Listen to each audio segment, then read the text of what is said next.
Okay, now for our Roadrunner segment. First, I'm going to do these chronologically since we can save the most complex for last. Next, we'll go over the so-called Chuck Jones rules for the Roadrunner cartoons. There's some debate if these actually existed. Michael Maltese at one point said he'd never heard of them. But let's see what they are and how they're reflected in the cartoons. Number 1. The Roadrunner cannot harm the Coyote except by going beep, beep. I'd say they basically followed this one. Number 2. No outside force can harm the Coyote, only his own ineptitude or the failure of the Acme products. Again, I'd say this one was generally followed and will also be the main focus of the upcoming film. We'll see if we can do something on it later this year. Number 3. The Coyote could stop at any time, if he were not a fanatic. There's a Santayana quote about this out there. You can make arguments about this one way or the other, like they say, Coyote gotta eat. Number 4. No dialogue ever, except for we've already seen the one time where this didn't happen, but that was the exception to the rule. Ouch. Plus, we'll leave out the adventures of the Roadrunner since that was outside of the normal continuity, until it wasn't. Number 5. The Roadrunner must stay on the road, otherwise, logically, he would not be called a Roadrunner. There were exceptions to this, going up cliffs and on railroad tracks, so this one's a little iffy. Basically, if they needed him off the road, he went off the road. Number 6. All action must be confined to the natural environment of the two characters, the Southwest American desert. This was true until 1979 with freeze frame, and even there it was just higher elevations with snow. Number 7. All materials, tools, weapons, or mechanical conveniences must be obtained from the Acme Corporation, or Ajax, or Ace, but yeah. Number 8. Whenever possible, make gravity the Coyote's greatest enemy. Oh, they played this one up to the hilt. And finally, number 9. The Coyote is always more humiliated than harmed by his failures. He's definitely humiliated but not harmed. I'm going to have to throw a flag on this one. So even if someone did come up with these later, they did a pretty good job encapsulating the series. Okay, on to the recaps, and like I said, we'll depart from the alphabetical order to do these chronologically.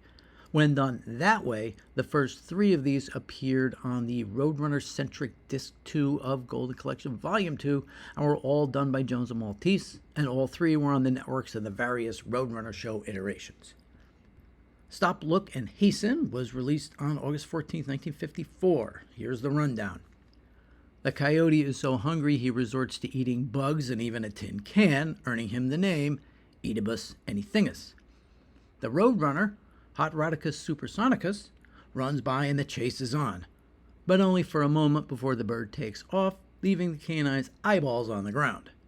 Coyote tries pulling a rock onto the Roadrunner, but it falls on him. Tries using a lasso on the ground, but a truck runs over it, taking him for a ride. Coyote builds a Burmese tiger trap, and actually catches a Burmese tiger. Coyote places a springing steel plate in the road, but when the Roadrunner comes by, it doesn't move. Coyote chases the Roadrunner up the railroad tracks, then runs from an oncoming train. He thinks he's avoided it, but another is coming. He tries putting dynamite under the road, but the plunger gets depressed. Tries riding a motorcycle, but slams into a pole. Tries sawing a hole in the bridge, but the bridge falls down. He then takes an entire box of leg muscle vitamins and is actually on the verge of catching the Roadrunner when Chekhov's gun goes off. This cartoon was prominently featured in the Bugs Bunny Roadrunner movie. It's considered one of the best Roadrunner cartoons and showcases Chuck Jones at the height of his creative powers. I mean, come on, it has that Chekhov reference. How many other cartoons are going to do that? This one had its Greg Ford commentary ported over. Next is Ready, Set, Zoom, which came out on April 30th, 1955. The Roadrunner, Speedopus Rex, and the Coyote, Famicius, are at it again. Coyote tries putting glue on the road, but a truck comes right by as he gets stuck. Tries using the glue again to catch the Roadrunner and throw dynamite on him, but the bird splashes it all over him with the dynamite stuck in his hand. He manages to get to the water, just not in time. Coyote tries the old log off the cliff gag, but the Roadrunner gets out and the Coyote doesn't. Tries unleashing a 10,000-pound weight. It doesn't move until he gets under it. Tries using a lasso with dynamite on it, but the Roadrunner goes by so fast he doesn't get a chance to throw it. Then it blows up. Tries using an elastic band, but the Roadrunner startles him from behind and sends him flying right into a truck. Uses an outboard motor, but ends up flying off a bridge. He thinks it's a good idea to unloose himself from it. It's not. Coyote launches himself on a rocket and ends up slamming through the road, but at least it didn't explode. Until now. He disguises himself as a female Roadrunner, which attracts all the other Coyotes. So this takes care of all the Roadrunners on Blu-ray up through 1955. We then jump to 1958 for the next one, Woe Be Gone, which was released on April 12th of that year. Coyote launches a rocket so he can catch the Roadrunner. We then get the taxonomy names, Famicius vulgaris ingeniosi and Bertius hyboleus, before he slams into a tunnel. The rocket flies back, which misses him, as well as the truck, which doesn't. The Roadrunner then him. He runs through the clouds to catch him and heads over a cliff. Climbs back up to find the Roadrunner on the other cliff. He gets a seesaw and a rock to spring himself over, but falls through again. He sets up a trampoline to make sure he doesn't hit the ground again. He prepares a gun and scope. When he turns to shoot him, he drops off the cliff again and goes right through the trampoline.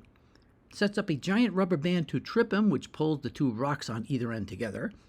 Tries using a barrel with dynamite on top to trap him. The rocks give way, the rope breaks, and he ends up inside instead. He knocks the nails out one at a time and jumps out with the dynamite still on his head. He tries using a helmet with a wheel on top to roll down a wire. Just as he balances himself, the wire breaks. It then hits the electric cables, which shocks the daylights out of him. Tries using dynamite on a bridge and gets buried by the rubble. Not that rubble. He then accidentally unleashes an entire container of tornado pills and gets swept away onto a minefield. To be honest, I was a little surprised we got this fourth Roadrunner short on the disc, but it looks like they're trying to clean up the Chuck Joneses as soon as they can. Okay, now for the fun one. To Beep or Not to Beep was released on December 28, 1963. It was originally on Golden Collection Volume 3. The credited directors are Chuck Jones and Maurice Noble, and the credited writers are Jones and John Dunn. I say it that way because, as you probably remember, this cartoon is a re-edited version of the 26-minute Adventures of the Roadrunner TV pilot / theatrical short subject. We went over that with Golden Collection Volume 2, plus I did a separate clip of that segment so you can watch that for the whole history, the Star Trek Cage Menagerie comparison and all. What we'll do here is look at each segment and see where it came from in the original pilot, matching it by time code, at least as far as what it is on the version I was able to pull off the Golden Collection Volume 2 DVD. So the first 30 seconds are taken up by the new opening credits. Then the next 18 seconds is a new segment of the Coyote looking through a Western cookbook for Roadrunner recipes. From 48 through 56 seconds, it's slightly re-edited and looped from the Adventures of Roadrunner 2020 through 2026 to remove the Coyote speaking. Then from 57 seconds through a minute 8, it basically syncs up with 2027 through 2037 of the original. At 109 through 149, it jumps back to 348 to 428 of the original and cuts right when the original freezes and Wiley talks about what went wrong. Then oddly enough, from 149 through 237, it actually matches up with 149 to 237 of the original.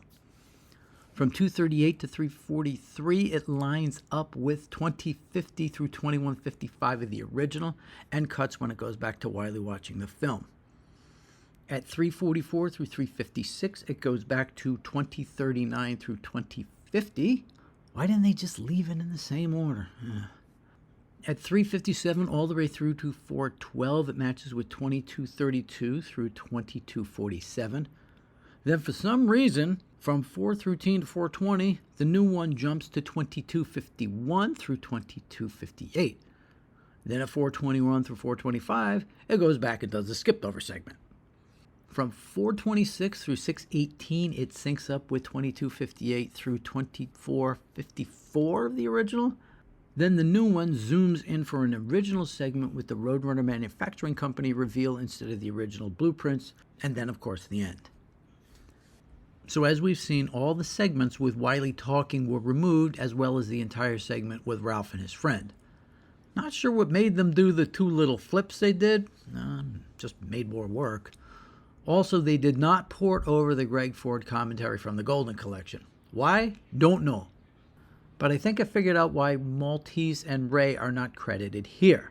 Maltese wrote the cartoons where previous footage was used, like Gee Whiz, but they didn't use that here. And Ray likely directed some of the scenes where there was talking, so that would explain that. For the character recap of the entire set, Bugs gets 6, 1 on disc 1 and 5 on disc 2. Daffy gets 3 on disc 1 and 2 on disc 2 for a total of 5.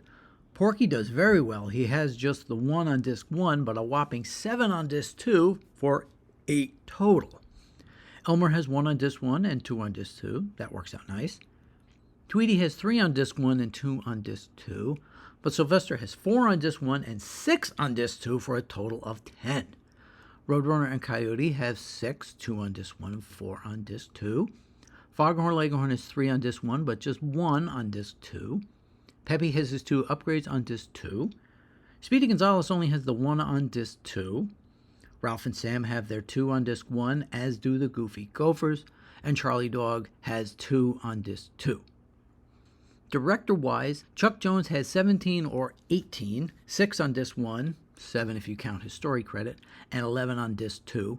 Friz Freleng has 15, 10 on disc 1 and 5 on disc 2. Robert McKimson has 7, 5 on disc 1 and 2 on disc 2. One of those with Frank Tashlin. Art Davis has 6, 2 on disc 1 and 4 on disc 2. Norm McCabe has 2, 1 on each disc. Tex Avery and Bob Clampett just have the 1 each on disc 2, as does the duo of Phil Monroe and Richard Thompson. That's on disc 1. Before we move on, take a look at this. Both this set and the Tom and Jerry one have this disclaimer at the beginning. The words are fine, but the Tom and Jerry one has this ominous music here.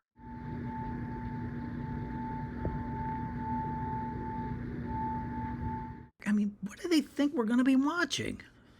Let's not go overboard, guys. Now, we've had a number of cartoons on this set where the original titles are out there, but on a print that's not in great shape. I think it would be okay at this point if they were to do some digital stitching. Take the original credits in whatever form they may be in, and if they can be restored to look all nice and have the original music, attach them to a fully restored blue ribbon print.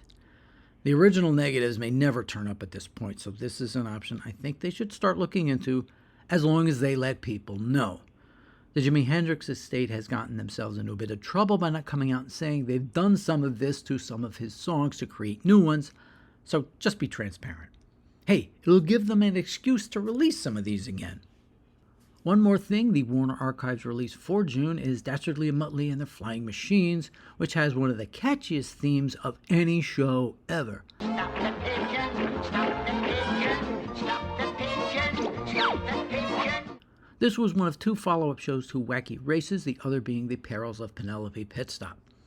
That show is known to have segments missing from the syndicated prints. It's not known if they've been found, which may explain its delay. Fingers crossed that they're in the vault somewhere. Next time, it's a big So What's Left for all the main characters. And I do mean all. We'll cover as many as we can. I'm John Hartra. Thanks for watching.